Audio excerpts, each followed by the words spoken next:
If your weight goes up during the week and down on the weekend, it's probably not your diet, it's your sleep.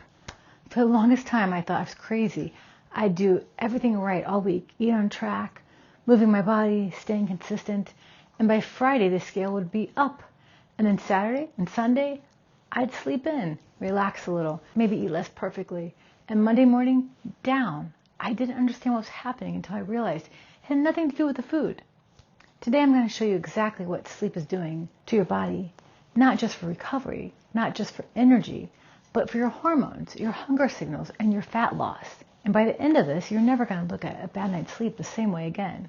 And if we haven't met yet, hi, I'm Dawn. Welcome to Beyond Optimal, out of range, on purpose. Sleep is not passive recovery. It's not just your body resting. Sleep is when your body does its most critical regulatory work.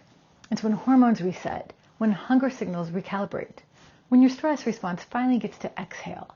And when you cut that process short, even by an hour or two, the consequences show up in your scale, in your cravings, and in your ability to make good decisions the next day. Not because you're weak, but because your biology literally changed overnight. Your body keeps score, and sleep is how it settles up. Here's what's actually happening during a sleep-deprived week. Two hormones control your hunger more than most anything else: ghrelin and leptin. Ghrelin is your hunger signal. Leptin is your fullness signal. When you sleep well, they stay balanced. When you don't sleep enough, ghrelin goes up and leptin goes down. In plain language, you wake up hungrier and feel full less easily. And your brain starts looking for fast energy, specifically sugar, specifically processed carbs. Not because you have no willpower, because your hormones shifted overnight and your brain is now in survival mode. And here's where everything connects directly to everything we've been talking about in this series. Your GLP-1 response, the one we talked about 2 videos ago, the hormone your gut makes to quiet food noise, GLP-1 sensitivity drops significantly when you're sleep deprived. So the loop that's supposed to turn off doesn't. The food noise that's supposed to stay quiet stays loud, and you spend the whole day fighting a biological current instead of working with it. And that's not a discipline problem. That's a sleep problem wearing a discipline costume. Now here's a cortisol piece. And this is the part that explains a week versus a weekend pattern specifically. Cortisol is your stress hormone. It rises naturally in the morning to wake you up. That's normal and healthy.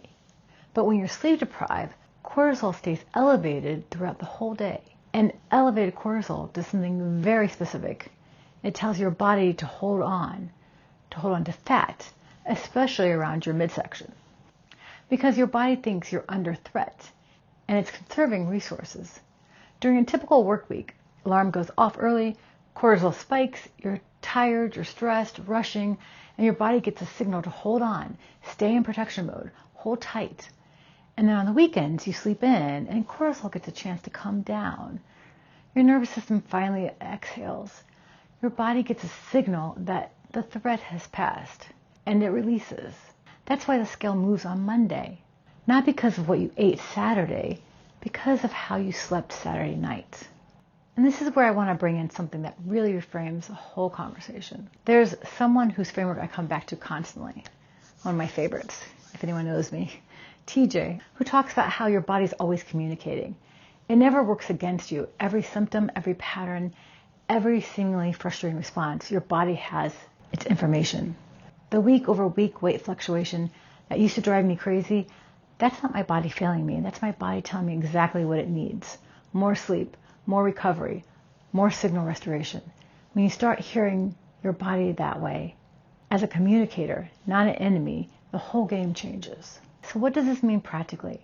I'm not going to tell you to get 8 hours every night. Like, that's a simple ask. Life is complicated and everyone is different. Work weeks are real. I get it. But here's what I want you to think about instead. Sleep is a regulation tool, not a beauty tip, not a nice to have. A tool that directly affects your hunger hormones, your stress response, your GLP-1 sensitivity, and your body's willingness to release fat.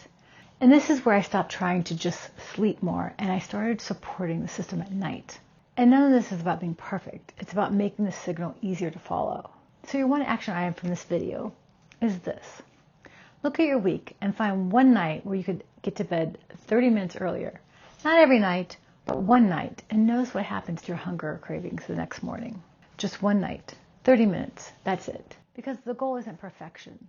The goal is giving your body enough signal to work with you instead against you. If this is connecting the dots for you, if you're starting to see a pattern in your own week that you hadn't before, that's exactly what the Rewire and Reset Guide is designed to help you map. There's a page in it specifically about building your baseline, tracking your patterns so you can actually see what's driving your week.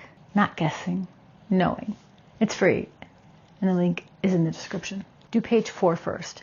And if you want to talk through what you find, I also do strategy calls. That link is there too. Don't just download and let it sit there. Your pattern's already there. You just need to see it. And I'll see you in the next one.